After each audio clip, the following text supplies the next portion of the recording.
Dear students, today I am going to recall the format and the procedure of income from house property, the computation of taxable income from house property.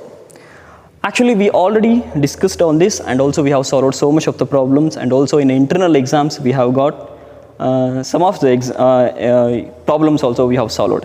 But today just I wanted to recall all the format and all the procedures how to compute income from house property. Okay, so just we have to go through a format which is given on that. So simple, it is write the heading income from house property.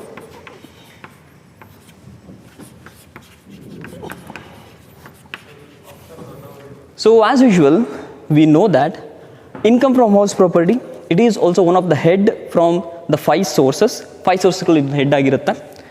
And ಅದ್ರ ಜೊತೆಗೆ ಇಲ್ಲಿ ನಾವು rental ವ್ಯಾಲ್ಯೂಸ್ಗಳನ್ನ we are compare the values like municipal rental value, fair rental value and standard rent and the actual rent, ಅವುಗಳನ್ನ ಏನು ಮಾಡ್ತಾ ಹೋಗ್ತೀವಿ ಅಂದರೆ ಕಂಪ್ಯಾರಿಸನ್ ಮಾಡ್ತಾ ಹೋಗ್ತೀವಿ ಅಂತ.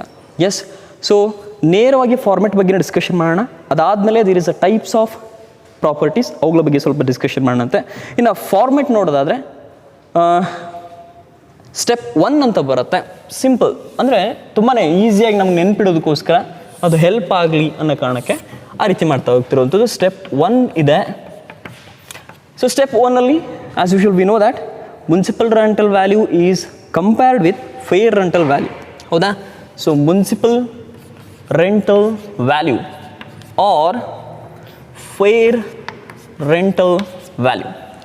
Just I am writing a simple words because of to recall this. In this, whichever is high. So ಇದು ನಿಮಗೆ ನೆನಪಿಡಬೇಕಾದ ವಿಚಾರ, ಕನ್ಫ್ಯೂಷನ್ ಆಗೋದು ನಮ್ಗೆ ಇಲ್ಲೇನೆ. Municipal rental value and the fair rental value, ಇವೆರಡರಲ್ಲಿ ವಿಚೆವರ್ ಇಸ್ ಹೈ ನಾವೇನು ಮಾಡ್ತೀವಿ, ಔಟರ್ ಕಾಲಮಲ್ಲಿ ತಗೊಳ್ತಾ ಹೋಗ್ತೀವಿ. Okay, so municipal rental value and fair rental value, ಇವೆರಡರಲ್ಲಿ ಯಾವ್ದು ಹೈಯೆಸ್ಟ್ ಇರ್ತೋ ಅದನ್ನು ಹೊರಗೆ ತಗೊಳ್ತೀವಿ. And we will write it for step 1 value. Step 1 value. Okay, and ಅದಕ್ಕೆ ನಾವು ಇನ್ನೊಂದು ಹೆಸರನ್ನ ಕರಿಬೋದು, ಏನಂತ ಹೇಳಿದ್ರೆ ನೋಷನಲ್ ವ್ಯಾಲ್ಯೂ ಅಂತ ಕೂಡ ಕರಿತೀವಿ. ಯಾವುದನ್ನು? ಸ್ಟೆಪ್ 1 ವ್ಯಾಲ್ಯೂವನ್ನು. ಇನ್ನು ಸ್ಟೆಪ್ 2 ಅಲ್ಲಿ comparison of step 1 value or standard rent. So ಇವೆರಡರಲ್ಲಿ ವಿಚೆವರ್ ಈಸ್ ಲೆಸ್. ಓಕೆ, ಇವೆರಡರಲ್ಲಿ ಯಾವುದನ್ನು ತಗೊಳ್ತೀವಿ ಅಂತ ಹೇಳಿದ್ರೆ ವಿಚೆವರ್ ಈಸ್ ಲೆಸ್ ಅನ್ನು ಔಟರ್ ಕಾಲ್ ತಗೊಳ್ತೀವಿ ಅಂತ. Okay, so this value is called step 2 value, ಅಥವಾ ಅದನ್ನ ಎಕ್ಸ್ಪೆಕ್ಟೆಡ್ ರೆಂಟ್ ಅಂತ ಕೂಡ ಕರಿತೀವಿ. ಫಾರ್ ದ ಪರ್ಪಸ್ ಆಫ್ ನಮ್ಮ ಕ್ಯಾಲ್ಕುಲೇಷನ್ಗೆ ಸ್ಟೆಪ್ 2 ವ್ಯಾಲ್ಯೂ ಅಂತ ಹೇಳಿದ್ರೆ ಇವೆರಡರಲ್ಲಿ ವಿಚೆವರ್ ಇಸ್ ಹೈಯೆಸ್ಟ್ ತೊಗೊಂಡಿದ್ದೀವಿ. ಇವೆರಡರಲ್ಲಿ ಮೀನ್ಸ್ ಸ್ಟೆಪ್ 1 ವ್ಯಾಲ್ಯೂ ಏನಿರುತ್ತೋ ಅದನ್ನು ಇಲ್ಲಿ ತೊಗೊಳ್ತೀವಿ. And the standard rent whichever is less ಇಲ್ಲಿ ತೊಗೊಳ್ತೀವಿ. ಆ ವ್ಯಾಲ್ಯೂವನ್ನು ಏನಂತ ಕರಿತೀವಿ? ಸ್ಟೆಪ್ 2 ವ್ಯಾಲ್ಯೂ ಅಂತ ಕರಿತೀವಿ, ಹೌದಾ? ಇನ್ನು ಸ್ಟೆಪ್ 3 ಅಲ್ಲಿ we have to compare step 2 value or actual rent. ಈ ಆ್ಯಕ್ಚುಯಲ್ ರೆಂಟ್ ಅಂತ ಬಂದಾಗ ನೀವು ನೆನಪಿರಲಿ, for the let out properties ನಾವು ಈ ಆ್ಯಕ್ಚುಯಲ್ ರೆಂಟ್ ಅಂತ ತಗೊಳ್ತೀವಿ. And in this actual rent we have to less unrealised rent. Okay, ಈ ಅನ್ರಿಯಲೈಸ್ಡ್ ರೆಂಟ್ ಅಂತ ಹೇಳಿದ್ರೆ the rent which is not generated ಅಥವಾ ವಿಚ್ ಈಸ್ ನಾಟ್ ಅಕ್ಯೂರ್ಡ್, ಅದ್ರ ಏನು ನಾವು ಅಕ್ಯೂರ್ಡ್ ಆಗದಿರುವಂಥ ರೆಂಟು ಅಥವಾ ಅದನ್ನು ಕಲೆಕ್ಟ್ ಮಾಡದಿರುವಂಥ ರೆಂಟು ಅಥವಾ ರಿಯಲೈಸ್ಡ್ ಆಗದಿರೋ ರೆಂಟನ್ನು ಅನ್ರಿಯಲೈಸ್ಡ್ ರೆಂಟ್ ಅಂತ ಕರಿತೀವಿ. ಇಫ್ ಇನ್ ದ ಪ್ರಾಬ್ಲಮ್ ಏನಾದರೂ ಅನ್ರಿಯಲೈಸ್ಡ್ ರೆಂಟ್ ಕೊಟ್ಟಿದ್ದಾರೆ ಅಂತ ಹೇಳಿದ್ರೆ we have to less it in this actual rent only. Okay, ಇಲ್ಲಿ ಬರ್ಕೊಂಡಿರ್ಬೇಕಂದ್ರೆ ಬ್ರ್ಯಾಕೆಟಲ್ಲಿ ಏನು ಬರೀತೀವಿ ಅಂತ ಹೇಳಿದ್ರೆ actual rent is equal to so actual rent ಏನು ನಾವು ರಿಸೀವ್ ಮಾಡ್ಕೊಂಡಿರ್ತೀವಿ ಅದರಲ್ಲಿ minus unrealised rent. Okay, unrealised ರೆಂಟನ್ನು ಕಳೆದು ಫಸ್ಟಿಗೆ ಬರ್ಕೊಳ್ತೀವಿ.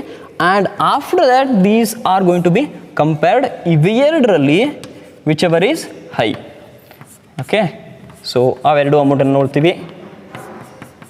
ವಿಚ್ ಎವರ್ ಈಸ್ ಹೈಯನ್ನು ಏನು ಮಾಡ್ತೀವಿ ಅಂತ ಹೇಳಿದ್ರೆ ಔಟರ್ ಕಾಲಮಲ್ಲಿ ತೊಗೊಳ್ತೀವಿ, ಅಂದರೆ ನೆಕ್ಸ್ಟಲ್ಲಿ ತೊಗೊಳ್ತಾ ಹೋಗ್ತೀವಿ. ಈ ವ್ಯಾಲ್ಯೂವನ್ನು gross annual value before vacancy period ಅಥವಾ ವೇಕೆನ್ಸಿ ಪೀರಿಯಡ್ ಲಾಸ್. ಸೊ ನೆನಪಿರಲಿ, ಮೂರನ್ನು ಕಂಪೇರ್ ಮಾಡ್ತಾ ಇದ್ದೀವಿ ಅಂದರೆ municipal rental value, fair rental value, whichever is high first ತೊಗೊಳ್ತೀವಿ. Step 2 1 value and standard rent, whichever is less ಇಲ್ಲಿ ತೊಗೊಳ್ತೀವಿ. And that step 2 value or actual rent, ಇವೆರಡರಲ್ಲಿ whichever is high ತೊಗೊಳ್ತೀವಿ. ನೆನಪಿರಲಿ, high and less and high ಇವೆರಡನ್ನು ತೊಗೊಂಡು outer column ಅಂತ ತಗೋತಾ ಹೋಗ್ತೀವಿ. That is a gross annual value before vacancy period loss. Vacancy period ಇದ್ದೇ ಇರುತ್ತೆ, ಅದನ್ನು ಲೆಸ್ ಮಾಡಬೇಕು. ಲೆಸ್ ವೇಕೆನ್ಸಿ ಪೀರಿಯಡ್ ಲಾಸ್ ಅಂದರೆ if the tenant is not paid ಅಥವಾ ಟೆನೆಂಟ್ ಆ ಒಂದು ಲೆಟ್ಔಟ್ ಪ್ರಾಪರ್ಟಿಲಿ ಇರಲ್ಲ ಅಂತ ಹೇಳಿದ್ರೆ, ಅವ್ನು ವೇಕೆಂಟ್ ಆಗಿದ್ದರೆ ಅಂತ ಇಟ್ ಮೇ ಬಿ 1 ಮಂತ್ ಅವ್ರು 2 ಮಂತ್ ಅವ್ರು ಎಷ್ಟು ಮಂತ್ ಕೊಡ್ತಾರೋ ಅಷ್ಟು ಪ್ರಾಬ್ಲಮಲ್ಲಿ ಆ ವೇಕೆನ್ಸಿ ಪೀರಿಯಡ್ ಲಾಸನ್ನು ಈ ಒಂದು ಅಮೌಂಟಲ್ಲಿ ಅಥವಾ ಈ ಒಂದು ವ್ಯಾಲ್ಯೂವಲ್ಲಿ ಲೆಸ್ ಮಾಡ್ತೀವಿ ಅಂತ. Okay, so after this whatever the amount we will get, that is called gross annual value. Okay, ಇದು ಫಸ್ಟ್ನೇ ಫಾರ್ಮೆಟ್ ಇರುವಂಥದ್ದು, ಗ್ರಾಸ್ ಆ್ಯನ್ಯುವಲ್ ವ್ಯಾಲ್ಯೂವನ್ನು ಫೈಂಡ್ ಔಟ್ ಮಾಡ್ತಾ ಬರುವಂಥದ್ದು. ಓಕೆ, ಇನ್ನು ಇದಾದ ಮೇಲೆ ನೆನಪಿರಲಿ, ಗ್ರಾಸ್ ಆ್ಯನ್ಯುವಲ್ ವ್ಯಾಲ್ಯೂ ಅಂತ ಹೇಳಿದ್ರೆ it's after lessing the vacancy period loss. Vacancy period loss ಮಾಡದೇ ಇರುವಂಥದ್ದು ಅಮೌಂಟ್ ಇದೆ, ಅದು ವ್ಯಾಲ್ಯೂ ಇದೆ ಅಂದರೆ that's not a gross annual value. After the vacancy period loss ಏನು ನಮಗೆ ಸಿಗ್ತೋ ಅದು ಗ್ರಾಸ್ ಆ್ಯನ್ಯುವಲ್ ವ್ಯಾಲ್ಯೂ ಆಗಿರುತ್ತೆ ಅಂತ. Okay,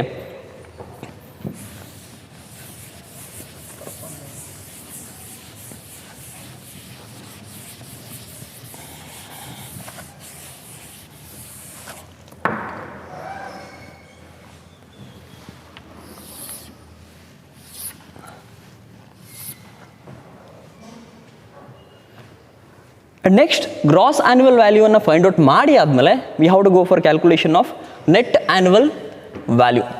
so gross annual value, so keep it in a mind, this is the continuation of that ಫಾರ್ಮೆಟ್ನ continuation ಆಗ್ತಾ ಹೋಗುತ್ತೆ.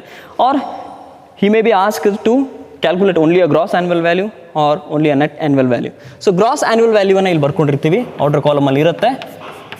So less ಇದ್ರ ಒಳಗಡೆಗೆ municipal tax paid by owner. ತುಂಬ ಗಮನದಲ್ಲಿ ಇರಬೇಕಾದ ವಿಚಾರ ಏನಂತ ಹೇಳಿದ್ರೆ, municipal tax paid by the owner only ಏನು ಮಾಡ್ತೀವಿ ಅಂತ ಹೇಳಿದ್ರೆ, we are going to deduct from this gross annual value. So after deducting the municipal tax whatever the amount or value we will get, that's called a net annual value. Net annual value. Okay, so ಒಂದು ನೆನಪಿರಲಿ, so ಮೂರನ್ನು comparison ಮಾಡ್ತಾ ಬರ್ತೀವಿ. ಅಂದರೆ municipal rental, fair rental value comparison ಮಾಡ್ತೀವಿ, standard rent ಜೊತೆ comparison ಮಾಡ್ತೀವಿ, and after that actual rent ಜೊತೆ ಕಂಪ್ಯಾರಿಸನ್ ಮಾಡ್ತೀವಿ, and we will get one of the value. In that value ನೆನಪಿರಲಿ, ವೇಕೆನ್ಸಿ ಪೀರಿಯಡ್ ಲಾಸನ್ನು ಲೆಸ್ ಮಾಡಿ ಆದಮೇಲೆ ಸಿಗೋದು ಗ್ರಾಸ್ ಆ್ಯನ್ಯುವಲ್ ವ್ಯಾಲ್ಯೂ ಆಗುತ್ತೆ. And in that gross annual value municipal ಟ್ಯಾಕ್ಸನ್ನು ಲೆಸ್ ಮಾಡಿ ಆದಮೇಲೆ ಬರೋದೇನು ಅಂತ ಹೇಳಿದ್ರೆ ನೆಟ್ ಆ್ಯನ್ಯುವಲ್ ವ್ಯಾಲ್ಯೂ ಆಗಿರುತ್ತೆ ಅಂತ. Okay, so in this net annual value we are going to deduct under section 24 ಡಿಡಕ್ಷನ್ಸ್ಗಳನ್ನ ಮಾಡ್ತೀವಿ. So less deduction under section 24. So ಯಾಕೆ ಡಿಡಕ್ಷನ್ಸ್ಗಳನ್ನ ಮಾಡಬೇಕು ಅನ್ನೋದು ನಿಮ್ಗೆ ಗೊತ್ತಿರಲಿ. These deductions will be helpful to the assessee to pay the tax. ಅವನು encourage ಮಾಡುವಂಥದ್ದು. So without giving the deductions the assessee R the person who is paying the tax will not encourage. That's why ಈ ಡಿಡಕ್ಷನ್ಸ್ಗಳನ್ನು ಕೊಡ್ತಾ ಹೋಗ್ತಾರೆ. ಇಲ್ಲಿ deduction under section 24 it's related to income from house property. ಅದರಲ್ಲಿ A and B ಇದೆ. So A ಏನು ಹೇಳುತ್ತೆ means under section 24A, okay, that is standard deduction. Standard deduction 30% of net annual value. So under section 24A ಅಲ್ಲಿ ಏನು ಹೇಳುತ್ತೆ ಅಂತ ಹೇಳಿದ್ರೆ, standard deduction of net annual value, ಏನು ಈ ವ್ಯಾಲ್ಯೂ ಇರುತ್ತೋ ಈ ವ್ಯಾಲ್ಯೂನ 30% ಏನು ಮಾಡ್ತಾರೆ ಅಂತ ಹೇಳಿದ್ರೆ ಡಿಡಕ್ಷನ್ ಕೊಡ್ತಾರೆ. ಈ 30% ಯಾಕೆ ಕೊಡಬೇಕು ಅಂದರೆ, ಈ 30% ಏನು ಅಂತ ಹೇಳಿದ್ರೆ, the owner of that let out property has made some of the expenditure on that house. Okay, it may be ಏನಾಗ್ಬೋದು, ಎಕ್ಸ್ಪೆನ್ಷನ್ ರಿಪೇರ್ಸ್ಗಳಾಗ್ಬೋದು, ಅಥವಾ ಗ್ರೌಂಡ್ ರೆಂಟ್ ಆಗ್ಬೋದು, ಅಥವಾ ಇನ್ಶೂರೆನ್ಸ್ ಪ್ರೀಮಿಯಮ್ಗಳನ್ನು ತುಂಬಿದ್ದಾಗಿರಬಹುದು. ಸೊ ಈ ಎಲ್ಲ ರೀತಿಯಾದಂತಹ ಎಕ್ಸ್ಪೆಂಡಿಚರ್ಗಳನ್ನು ಇದರಲ್ಲಿ ಡಿಡಕ್ಷನ್ ಕೊಡ್ತಾರೆ. ಈ ಮೇ ಬಿ ಆ ಎಕ್ಸ್ಪೆಂಡಿಚರ್ನ ಕೊಡಬಹುದು, ಕೊಡದೇನೂ ಇರ್ಬೋದು. ಬಟ್ ದ ಸ್ಟ್ಯಾಂಡರ್ಡ್ ಡಿಡಕ್ಷನ್ 30% ಇಲ್ಲಿ ನಾವೇನು ಮಾಡ್ತೀವಿ, ಡಿಡಕ್ಟ್ ಮಾಡ್ತೀವಿ. That is under section 24A. ಇನ್ನು ಅಂಡರ್ ಸೆಕ್ಷನ್ 24B ಅಲ್ಲಿ ಏನು ಬರುತ್ತೆ ಅಂತ ಹೇಳಿದ್ರೆ, interest on housing loan.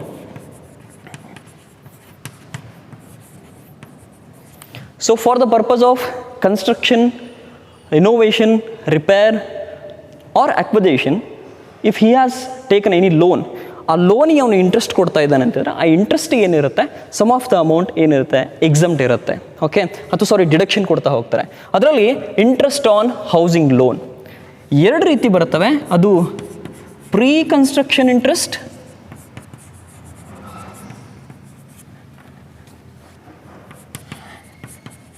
and second one post construction interest.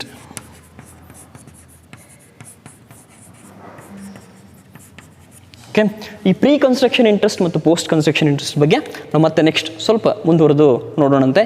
ಈಗ ಏನಂತಂದರೆ, ಈ ಇಂಟ್ರೆಸ್ಟ್ ಆನ್ ಹೌಸಿಂಗ್ ಲೋನಲ್ಲಿ 2 ರೀತಿ ಬರ್ತವೆ, pre construction and post construction. Okay, ಇವೆರಡನ್ನ ಲೆಸ್ ಮಾಡಿ, ಅಂದರೆ ಇಲ್ಲಿ ಟೋಟಲ್ ಅಮೌಂಟ್ ತೊಗೊಳ್ತೀವಿ. ಡಿಡಕ್ಷನ್ ಅಮೌಂಟನ್ನು ಇಲ್ಲಿ ಬರ್ಕೊಳ್ತೀವಿ. Total means under section 24A and 24B 2. A standard deduction of 30% ಇರುತ್ತೆ, and B if there is any interest on housing loan or he is paying any interest on housing loan, ಆ ಲೋನನ್ನು ಏನು ಮಾಡ್ತೀವಿ, ಡಿಡಕ್ಷನಿಗೆ ಕೊಡ್ತಾ ಹೋಗ್ತೀವಿ. ಸೊ 2 ಸೇರಿಸ್ಬಿಟ್ಟು amount ಉಳಿಯುತ್ತೆ. ದಿಸ್ ಅಮೌಂಟ್ ಈಸ್ ಕಾಲ್ಡ್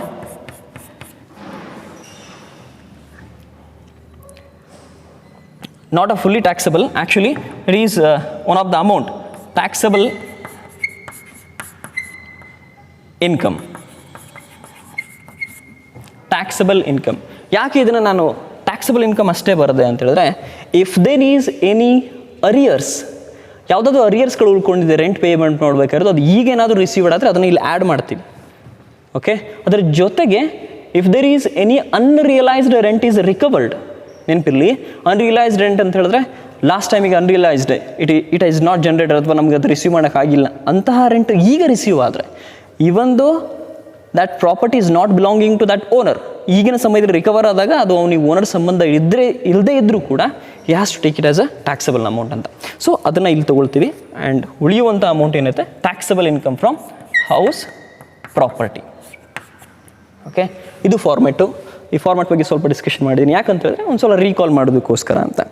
ಇನ್ನು ಇದ್ರ ಜೊತೆಗೆ ಆಫ್ಟರ್ ದಿಸ್ ಲಿಟಲ್ ಮಚ್ ಸ್ವಲ್ಪ ಏನು ಮಾಡಿ ರಿಕಾಲ್ ಮಾಡೋಣ ಅಥವಾ ರಿವಿಷನ್ ಮಾಡೋಣ ಅಂತ ಹೇಳಿದ್ರೆ, ದ ಪ್ರಾಪರ್ಟೀಸ್ ಅಲ್ಲಿ we will see 4 type of properties.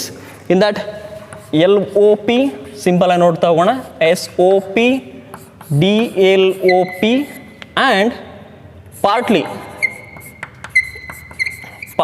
LOP, partly SOP. So mainly ಆಗಿ ನಮ್ಗೆ ಈ ರೀತಿ ನೋಡ್ತಾ ಹೋಗ್ತೀವಿ. ಲೆಟ್ ಔಟ್ ಪ್ರಾಪರ್ಟಿ ಅಂತ ಕರೀತಾರೆ, let out property. Let out property ಅಂತ ಹೇಳಿದ್ರೆ, for the purpose of rent he has given to the tenant. ಟೆನೆಂಟಿಗೆ ಏನಂತ ಹೇಳಿದ್ರೆ, ಯಾರಿಗಾದ್ರೂ ಬಾಡಿಗೆ ಕೊಟ್ಟಾಗ ಆ ಪ್ರಾಪರ್ಟಿನ ಲೆಟ್ ಔಟ್ ಪ್ರಾಪರ್ಟಿ ಅಂತ ಕರೀತಾರೆ. Actually we are going to calculate the taxable income from this let out property only. Okay, ಇನ್ನು SOP ಸೆಲ್ಫ್ ಆಕ್ಯುಪೈಡ್ ಪ್ರಾಪರ್ಟಿ.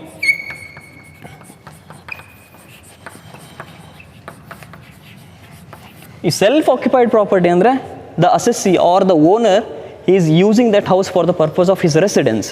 ತಾನು ವಾಸ ಮಾಡಲಿಕ್ಕೆ ಉಪಯುಕ್ತಿರುವಂತಹ ಒಂದು ಪ್ರಾಪರ್ಟಿನ ಸೆಲ್ಫ್ ಆಕ್ಯುಪೈಡ್ ಪ್ರಾಪರ್ಟಿ ಅಂತ ಕರೀತಾರೆ. ಇನ್ನು this one deemed let out property. Deemed means nothing but if the owner having the 2 or more houses ಅಂತ ಹೇಳಿದ್ರೆ 2 ಇಂದ 3 ಮನೆಗಳನ್ನು ಅವನು ಹೊಂದಿರ್ತಾನೆ. ಕೇವಲ ಅವನು ಒಂದೇ ಮನೇಲಿ ಮಾತ್ರ ವಾಸ ಮಾಡೋಕ್ಕೆ ಸಾಧ್ಯ. ಸೊ ಆ ಒಂದು ಮನೆಯಲ್ಲಿ ವಾಸ ಮಾಡ್ತಾನೆ. ಇನ್ನು ಉಳಿದ ಮನೆಗಳನ್ನು even though he is not given for the let out, ಅದನ್ನು ಬಾಡಿಗೆ ಕೊಡದೇ ಇದ್ರೂ ಕೂಡ ಅದನ್ನು ಏನಂತ ಕನ್ಸಿಡರೇಷನ್ ಮಾಡ್ತಾರೆ, deemed to be let out. Deemed ಅಂತ ಹೇಳಿದ್ರೆ ಆಗಬಹುದು ಅಂತ, ಅದನ್ನು ಬಾಡಿಗೆ ಕೊಡಬಹುದು, ಕೊಟ್ಟರೆ ಏನಿರುತ್ತೆ ಅನ್ನೋದು. So deemed LOP let out property. ಇನ್ನು partly let out property and partly SOP. So if there is any 2 houses or in 1 house there is a portions, ABC portions ಇರ್ಬೋದು, ಫಸ್ಟ್ ಫ್ಲೋರ್ ಸೆಕೆಂಡ್ ಫ್ಲೋರ್ ಇರ್ಬೋದು. So ಅದರಲ್ಲಿ partly ಏನು ಮಾಡಿರ್ತಾನೆ, let out ಮಾಡಿರ್ತಾನೆ, ಇನ್ನು partly ತಾನು ವಾಸ ಮಾಡ್ತಾನೆ. ಇವುಗಳನ್ನ ಏನು ಕರಿತಾನೆ, ಟೈಪ್ಸ್ ಆಫ್ ಪ್ರಾಪರ್ಟೀಸ್ ಅಂತ. ಓಕೆ, ಇನ್ನು ಲಾಸ್ಟ್ಲಿ ಏನನ್ನು ನಾವು ಸ್ವಲ್ಪ ರೀಕಾಲ್ ಮಾಡ್ಕೋಬೇಕು ಅಂತ ಹೇಳಿದ್ರೆ, we have some of the confusions under the calculation of interest on loan. ಆ ಇಂಟ್ರೆಸ್ಟ್ ಆನ್ ಲೋನನ್ನು ಕ್ಯಾಲ್ಕುಲೇಷನ್ ಮಾಡಬೇಕಾದ್ರೆ ಸ್ವಲ್ಪ ಕನ್ಫ್ಯೂಷನ್ಗಳಿದ್ದಾವೆ, ಅದನ್ನು ಸ್ವಲ್ಪ ನೋಡ್ತಾ ಹೋಗ್ಬಿಡೋಣ. Interest on loan, interest on housing loan. So see here, if the loan is given before 1/4/1999 and after 1/4/1999 ಅನ್ನೋ ಎರಡು ನಮಗೆ ನೋಡ್ತಾ ಹೋಗ್ತೀವಿ. ಅದರೊಳಗಡೆಗೆ ಅದರಲ್ಲಿ 1/4/1999 ಅಂದರೆ ಬಿಫೋರ್ ಕೊಟ್ಟಿದ್ರೆ ಅಥವಾ ಬಿಫೋರ್ ಇಲ್ಲಿ ಬರ್ಬಿಡೋಣ. ಬಿಫೋರ್ 1/4/1999 ಅಂತ ಹೇಳಿದ್ರೆ, if the loan is taken for the purpose of construction or acquisition, whatever it may be, okay, purchase ಇರ್ಬೋದು, ಕನ್ಸ್ಟ್ರಕ್ಷನ್ಸ್ ಇರ್ಬೋದು, ರಿಪೇರ್ಸ್ ಇರ್ಬೋದು, ರಿನೋವೇಷನ್ ಇರ್ಬೋದು, that is limited to 30,000. Okay, it's limit. ಎಷ್ಟಕ್ಕೆ limit ಆಗಿರುತ್ತೆ? Before 1/4/99 ಏನಿದೆ ಅಂದರೆ 1999 ಮುಂಚೆ ತೊಗೊಂಡಿರುವಂತಹ ಲೋನಿಗೆ ನಾವು ಡಿಡಕ್ಷನ್ ಕೊಡಬೇಕಾಗಿರೋ ಅಮೌಂಟು 30,000ಕ್ಕೆ ಲಿಮಿಟ್. ಅಂದರೆ if there is excess of that 30,000, we are not going to give the deduction, just we have to give the deduction for that 30,000 only. ಯಾವಾಗ ಅಂತ ಹೇಳಿದ್ರೆ 1/4/1999ಗಿಂತ ಮುಂಚೆ ಆ ಲೋನನ್ನು ನಾವು ತೊಗೊಂಡಿದ್ದಾಗಿದ್ದರೆ. ಓಕೆ, ಆ್ಯಂಡ್ ಅದೇ ಆಫ್ಟರ್ 1/4/1999 ಇಂದ ಏನಾದರೂ ನಾವು ಲೋನ್ ತೊಗೊಂಡಿದ್ವಿ ಅಂತ ಹೇಳಿದ್ರೆ, ಇಲ್ಲಿ ಅವರು ಪರ್ಟಿಕ್ಯುಲರಾಗಿ ಹೇಳ್ತಾ ಹೋಗ್ತಾರೆ, for construction of house, construction okay or purchase, construction of the ಹೌಸ್ಗೆ ಲೋನ್ ತೊಗೊಂಡು, ಆ್ಯಂಡ್ ಒಂದು ನೆನ್ಪಿಡಬೇಕು, if it is completed within 5 years from the end of the financial year in which loan is borrowed, ಯಾವ ವರ್ಷದಲ್ಲಿ ನಾವು loan ತೊಗೊಂಡಿರ್ತೀವೋ ಆ ವರ್ಷದ ಕೊನೆಯ ಮಾರ್ಚ್ 31 5 ವರ್ಷಗಳ ಒಳಗಡೆಗೆ, if that house is completed, ಆ ಮನೆಯ ಕನ್ಸ್ಟ್ರಕ್ಷನ್ ಕಂಪ್ಲೀಟ್ ಆದರೆ ಅಂಥ ಸಮಯದಲ್ಲಿ ಲಿಮಿಟ್ ಅಂತೇಳಿ ನಾವು ಡಿಡಕ್ಷನ್ ಕೊಡಬೇಕಾಗಿರೋ ಲಿಮಿಟ್ ಎಷ್ಟು ಅಂತ ಹೇಳಿದ್ರೆ ₹2 lakh.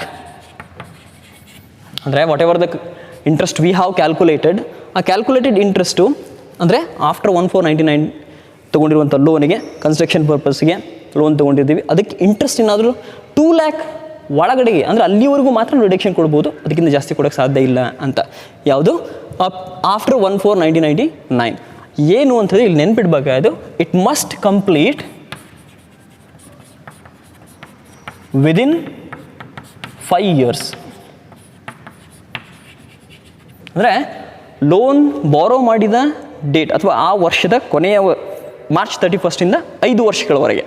Okay, so within that 5 years if it is completed, ಆ ಮನೆ ಕಂಪ್ಲೀಟ್ ಆಯಿತು ನನಗೆ ಅಂದರೆ ಲಿಮಿಟ್ ಎಷ್ಟಿರುತ್ತೆ? 2 lakh. 2 lakh ಅಂತೇಳಿ ನಾವು ಕ್ಯಾಲ್ಕುಲೇಷನ್ ಮಾಡ್ತಾ ಹೋಗ್ತೀವಿ, ಬಟ್ ನಮಗೆ ನೆನಪಿರಲಿ, ಅಕಸ್ಮಾತ್ 2,15,000 ಸಮಥಿಂಗ್ ಏನಾಯ್ತು ಅಂದರೆ 2 ಲಕ್ಷದವರೆಗೆ ಮಾತ್ರ ನಾವು ಏನು ಕೊಡಬಲ್ವಿ? ಡಿಡಕ್ಷನ್ ಕೊಡಬಲ್ವಿ ಅನ್ನೋದನ್ನು ನೆನಪಿರಲಿ. ಆ್ಯಂಡ್ ಇನ್ನು ಅಕಸ್ಮಾತ್ ಅದು ವಿದಿನ್ ಕಂಪ್ಲೀಟ್ ಆಗಲಿಲ್ಲಪ್ಪ, ಸೊ ಮೋರ್ ದ್ಯಾನ್ ಇತ್ತು ಅಂತ ಹೇಳಿದ್ರೆ, for repairs, renovation, construction is not completed within 5 years ಅಂತ ಹೇಳಿದ್ರೆ, 5 ವರ್ಷ ಆಗಲಿಲ್ಲ, ನಾಟ್ ವಿದಿನ್ 5 years ಅಂತ ಹೇಳಿದ್ರೆ, ಒನ್ಸ್ ಅಗೇನ್ ಎಷ್ಟು? 30,000. ಕನ್ಸ್ಟ್ರಕ್ಷನ್ ಇರಲಿ, ರಿನೋವೇಷನ್ ಇರಲಿ, ರಿಪೇರ್ಸ್ಗೆ ಇರಲಿ, ಏನಾದ್ರು ಲೋನ್ ತೊಗೊಂಡು 5 ವರ್ಷದಲ್ಲಿ ಕಂಪ್ಲೀಟ್ ಆಗಿಲ್ಲಪ್ಪ, ಮನೆ ಹಾಗೆ ತೊಗೊಂಡು ಹೋಗ್ತಿದ್ದಾರೆ, ಅಥವಾ ಇನ್ನೂ ಕನ್ಸ್ಟ್ರಕ್ಷನ್ ಕಂಪ್ಲೀಟ್ ಆಗಿಲ್ಲ ಅಂತ ಹೇಳಿದ್ರೆ 30,000 ಏನಾಗುತ್ತೆ ಅಂದರೆ ಡಿಡಕ್ಷನ್ ಸಿಗುತ್ತೆ ಅಂತ. ಸೊ ಇವೆರಡು ಸ್ವಲ್ಪ ನೆನಪಿರಲಿ ನಿಮಗೆ, ಇನ್ನು ಬಿಫೋರ್ ಆಫ್ಟರ್ ಬಗ್ಗೆ. And after that pre construction interest and post construction interest. ನಾವು ತುಂಬಾ ಕನ್ಫ್ಯೂಷನ್ ಮಾಡ್ಕೊಳ್ಳುವಂತಹ ಒಂದು ಕಾನ್ಸೆಪ್ಟ್ ಇದರೊಳಗಡೆಗೆ ಅಂತ ಹೇಳಿದ್ರೆ pre construction interest. So pre construction interest simple ಆಗಿದೆ, ಏನಂತ ಹೇಳಿದ್ರೆ, from the borrowing date of loan, ಯಾವ ಡೇಟಿಗೆ ಅದನ್ನು ಬಾರೋ ಮಾಡಿರ್ತಾರೋ ಅಲ್ಲಿಂದ construction completed and loan repayment, ಇವೆರಡು ಡೇಟ್ಗಳನ್ನು ಸ್ವಲ್ಪ ನಾವು ಕಂಪ್ಯಾರಿಸನ್ ಮಾಡಬೇಕಾಗುತ್ತೆ. ನಮ್ಗೆ ನೆನಪಿರಬೇಕಾದ ವಿಚಾರ ಏನು ಅಂತ ಹೇಳಿದ್ರೆ, when we are going to calculate the pre construction interest and post construction interest, we have to keep it in a mind by observing the date. ಮೊದಲಿಗೆ ಏನು ಮಾಡಬೇಕು ಅಂದರೆ ಡೇಟನ್ನು ನೋಡಬೇಕು, ಬಾರೋವಿಂಗ್ ಡೇಟ್ ಕೊಟ್ಟಿರ್ತಾನೆ, ಅದಾದಮೇಲೆ ಕನ್ಸ್ಟ್ರಕ್ಷನ್ ಕಂಪ್ಲೀಷನ್ ಆಗಿರೋ date, and after that loan repayment ಆಗಿರುವಂಥದ್ದು. So which one occurs earlier ಇವೆರಡರಲ್ಲಿ ಅಂದರೆ ಕನ್ಸ್ಟ್ರಕ್ಷನ್ ಕಂಪ್ಲೀಟ್ ಆಗಿರೋದು ಮತ್ತು ಲೋನ್ ರೀಪೇಮೆಂಟ್ ಆಗಿರುವಂಥದ್ದು, ಇವೆರಡರಲ್ಲಿ ಯಾವುದು ಮೊದಲಾಗುತ್ತೋ ಆ ಡೇಟ್ವರೆಗೂ ಅಥವಾ ಈ ಅದರ ಕನ್ಸ್ಟ್ರಕ್ಷನ್ ಕಂಪ್ಲೀಟ್ ಆದಾಗ ಹೇಳ್ತೀನಿ ಆ್ಯಂಡ್ ರೀಪೇಮೆಂಟ್ ಆದಾಗ ಯಾವುದು ಮೊದಲಾಗುತ್ತೋ ಅದನ್ನು ಮೊದಲು ಚೆಕ್ ಮಾಡಬೇಕು ಅಂತ. ಓಕೆ, ಅದು ನಿಮಗೆ ಸಿಂಪಲಾಗಿ ಬರೋ ತೋರಿಸ್ಬಿಡ್ತೀನಿ ಅಂತ ಹೇಳಿದ್ರೆ ಬಾರೋಡ್ ಡೇಟ್, ಹೌದಾ, ಅಂದರೆ ಲೋನ್ ಬಾರೋಡ್ ಡೇಟ್, ಯಾವಾಗ ಲೋನ್ ಬಾರೋ ಆಗಿದೆ to construction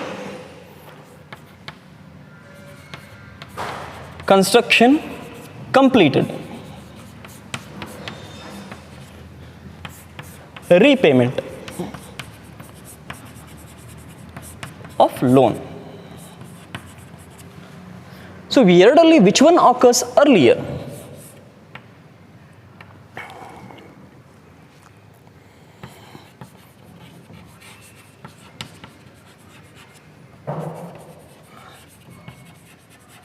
which one occurs earlier?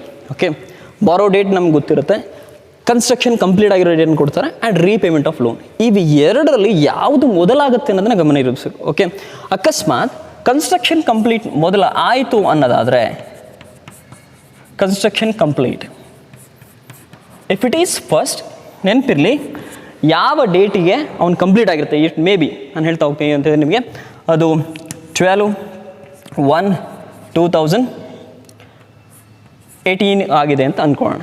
Okay, the loan the construction is completed on this date, ಯಾವಾಗ 12/1/2018. ಅದ್ರ ಜೊತೆಗೆ ಲೋನ್ ರೀಪೇಮೆಂಟ್ ಅಕಸ್ಮಾತ್ ಇಲ್ಲಿ ಹಾಗೆ ಬರ್ದಿರ್ತೀನಿ, ಲೋನ್ ರೀಪೇಮೆಂಟ್ ಎಷ್ಟು ಅಂತ ಹೇಳಿದ್ರೆ 1/6/2019 ಆಗಿದೆ.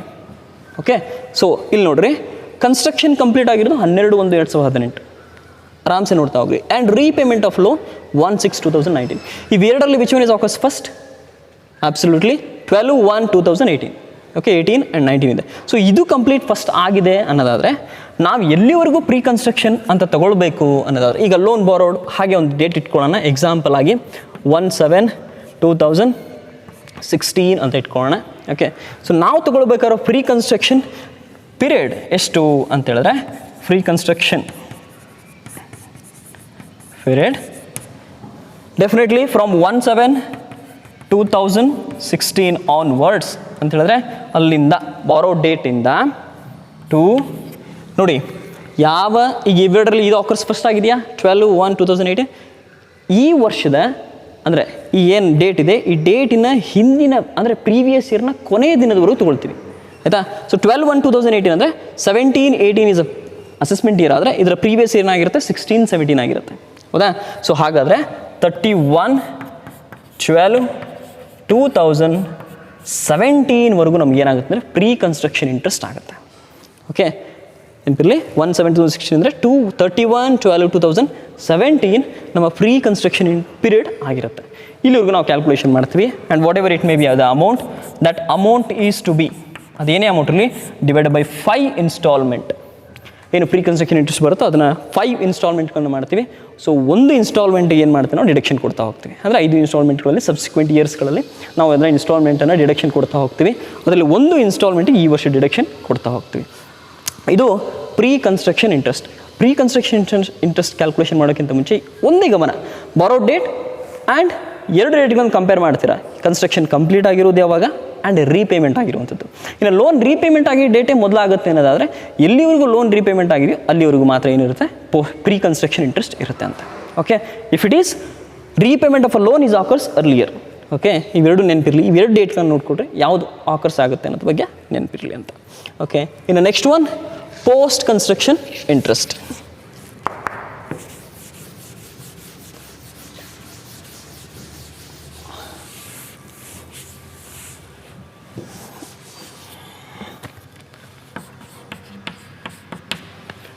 Post construction interest. Post construction interest is nothing but the interest which is generated in a previous year. ನಮ್ಮ ಪ್ರೀವಿಯಸ್ ಇಯರಲ್ಲಿ ಏನು ಇಂಟ್ರೆಸ್ಟ್ ಜನ್ರೇಟ್ ಆಗಿದೆಯೋ ಆ ಇಂಟ್ರೆಸ್ಟನ್ನು ಏನಂತ ಕರೀತಾರೆ, ಪೋಸ್ಟ್ ಕನ್ಸ್ಟ್ರಕ್ಷನ್ ಇಂಟ್ರೆಸ್ಟ್ ಅಂತ ಕರೀತಾರೆ. ಓಕೆ, ಸೊ ಇಡೀ ಒಂದು ವರ್ಷಕ್ಕೆ ನಾವು ಅದನ್ನ ಕ್ಯಾಲ್ಕುಲೇಷನ್ ಮಾಡ್ತೀವಿ. ಅಕಸ್ಮಾತ್ ಏನಾದರೂ ಪ್ರೀವಿಯಸ್ ಇಯರಲ್ಲಿ ಆ ಲೋನನ್ನು ನಾವು ಮುಂಚೆ 2 ತಿಂಗಳ ಮುಂಚೆನೇ ರೀಪೇಮೆಂಟ್ ಮಾಡಿದ್ವಿ ಅಂತ ಹೇಳಿದ್ರೆ ಎಲ್ಲಿವರೆಗೂ ಯಾವ ಡೇಟ್ವರೆಗೂ ಆ ಲೋನ್ ಇತ್ತು ನಮ್ಮ ಹತ್ರ ಅಲ್ಲಿವರೆಗೂ ಮಾತ್ರ ಇಂಟ್ರೆಸ್ಟ್ನ ಕ್ಯಾಲ್ಕುಲೇಷನ್ ಮಾಡ್ತೀವಿ. ಆ್ಯಂಡ್ ಒಂದು ನೆನಪಿರಲಿ, if the loan is repaid before previous year, ಅಕಸ್ಮಾತ್ ಪ್ರೀವಿಯಸ್ ಇಯರ್ಗಿಂತ ಮುಂಚೆನೇ ಲೋನ್ ರೀಪೇಮೆಂಟ್ ಆಗಿತ್ತು ಅನ್ನೋದಾದರೆ there is no post construction interest. Okay, ಅವ್ನು ಇನ್ಫಾರ್ಮೇಷನ್ ಕೊಡ್ತಾನೆ ಪ್ರಾಬ್ಲಮಲ್ಲಿ, ಕೊಟ್ಟಾಗ ನೋಡ್ತಾ ಇರಿ. ಅಂದರೆ ಲೋನ್ ರೀಪೇಮೆಂಟ್ ಮುಂಚಿನ ಆಗೋಗಿತ್ತಪ್ಪ, ನಮ್ಮ ಪ್ರೀವಿಯಸ್ ಇಯರ್ಗಿಂತ ಮುಂಚೆ ಲೋನ್ ರೀಪೇಮೆಂಟ್ ಆಗೋಗಿದೆ ಅನ್ನೋದಾದರೆ we are not going to calculate post construction interest. ಅಲ್ಲಿ ಪೋಸ್ಟ್ ಕನ್ಸ್ಟ್ರಕ್ಷನ್ ಇಂಟ್ರೆಸ್ಟ್ ಇರೋದಿಲ್ಲ ಅಂತ. ಅಕಸ್ಮಾತ್ ಇತ್ತು ಅನ್ನೋದಾದರೆ ಫಾರ್ ಹೋಲ್ 1 ಇಯರ್. ಓಕೆ, ನಮ್ಮ ಪ್ರೀವಿಯಸ್ ಇಯರ್ ಏನಿರುತ್ತೆ, previous year interest, previous year interest is called or it treated as is treated as post construction interest. Okay, ನೆನಪಿರಲಿ, ಇದು ಪ್ರೀವಿಯಸ್ ಇಯರ್. ನಮಗೆ ಪ್ರೀವಿಯಸ್ ಇಯರ್ ಯಾವುದು ಅಂತ ಹೇಳಿದ್ರೆ 2019 ಆ್ಯಂಡ್ 20. ಈ ವರ್ಷದಲ್ಲಿ ನಾವೇನು ಇಂಟ್ರೆಸ್ಟ್ ಅರ್ನ್ ಮಾಡ್ತೀವೋ, ಇಂಟ್ರೆಸ್ಟ್ ಇರುತ್ತೋ ಆ ಇಂಟ್ರೆಸ್ಟನ್ನ ಪೋಸ್ಟ್ ಕನ್ಸ್ಟ್ರಕ್ಷನ್ ಇಂಟ್ರೆಸ್ಟ್ ಅಂತ ಕರೀತಾರೆ. ಆ್ಯಂಡ್ ಅಲ್ಲಿ 5 ಇನ್ಸ್ಟಾಲ್ಮೆಂಟಲ್ಲಿ 1 instalment plus post construction interest ಎರಡು ಸೇರಿಸಿ ಏನು ಮಾಡ್ತೇವೆ ಅಂದರೆ ಡಿಡಕ್ಷನ್ ಅಂಡರ್ ಸೆಕ್ಷನ್ 24B ಅಲ್ಲಿ ಇಂಟ್ರೆಸ್ಟ್ ಆನ್ ಹೌಸಿಂಗ್ ಲೋನನ್ನು ತೊಗೊಳ್ತಾ ಹೋಗ್ತೀವಿ. ಸೊ ನಾನು ಆಗಲೇ ಹೇಳ್ದಂಗೆ ನಿಮಗೆ ಅನ್ರಿಯಲೈಸ್ಡ್ ರೆಂಟ್ ಬಗ್ಗೆ ಹೇಳಿದ್ದೀನಿ. ಅನ್ರಿಯಲೈಸ್ಡ್ ರೆಂಟ್ ರಿಕವರ್ಡ್ ಆಗಿತ್ತು ಅಂತ ಹೇಳಿದ್ರೆ ಅದನ್ನು ನೀವು ಲಾಸ್ಟ್ಗೆ ಡಿಡಕ್ಷನ್ಸ್ಗಳಾದ್ಮೇಲೆ ಕೂಡ ಆ್ಯಡ್ ಮಾಡಬಹುದು, ಅದು ನೆನಪಿರಲಿ. ಅಥವಾ ನಿಮಗೆ ಕನ್ಫ್ಯೂಷನ್ ಆಗಬಾರ್ದು ಅನ್ನೋದಾದರೆ ಮುಂಚೆನೇ ಆ್ಯಕ್ಚುಯಲ್ ರೆಂಟಲ್ಲಿ ಏನು ಮಾಡ್ತೀರಾ, ಆ್ಯಕ್ಚುಯಲ್ ರೆಂಟ್ ಕಂಪ್ಯಾರಿಸನ್ ಮಾಡಿ ಆದಮೇಲೆ ಅದನ್ನ ಆ್ಯಡ್ ಮಾಡ್ತಾ ಹೋಗ್ತೀರಿ. And arrears of rent received, ಏನಾದರೂ ಅರಿಯರ್ಸ್ ಆಫ್ ರೆಂಟ್ ರಿಸೀವ್ಡ್ ಅಂತ ಹೇಳಿದ್ರೆ ರೆಂಟ್ ಬರಬೇಕಾಗಿರೋದು ಬಂದಿರಲ್ಲ, ಇವಾಗ ಬಂದಿರುತ್ತೆ ಅನ್ನೋದಾದರೆ ಅದನ್ನು ಕೂಡ ನಾವಿಲ್ಲಿ ಆ್ಯಡ್ ಮಾಡ್ತಾ ಹೋಗ್ತೀವಿ. ಸೊ ತುಂಬಾ ಈಸಿಯಾಗಿತ್ತು. Just I am going to recall this. ಒಂದ್ಸಲ ಮತ್ತೊಂದು ಸಾರಿ ನೀವು ಪ್ರಾಬ್ಲಮ್ಸ್ಗಳನ್ನ ನೋಡ್ತಾ ಹೋಗ್ರಿ. Okay, thank you.